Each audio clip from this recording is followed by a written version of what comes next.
Hello, my name is Yesenia Diaz, and today I'm talking about of delinquencies, cause, consequence, and possible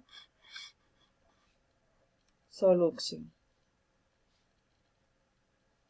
Cause: by impulsive school failure, consume drug has low self-esteem, being part of an unstructured family, by low class, lacks of affectivity, to be aggressive, non-social skills.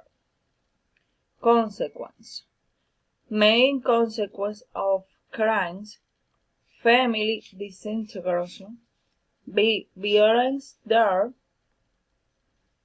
economy or material loss, mental imbalances, the insecurity, family problems.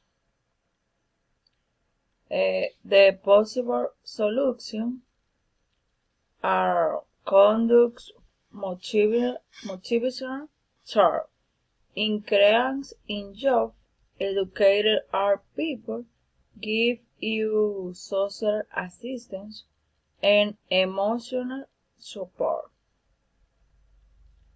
Thank you for your attention.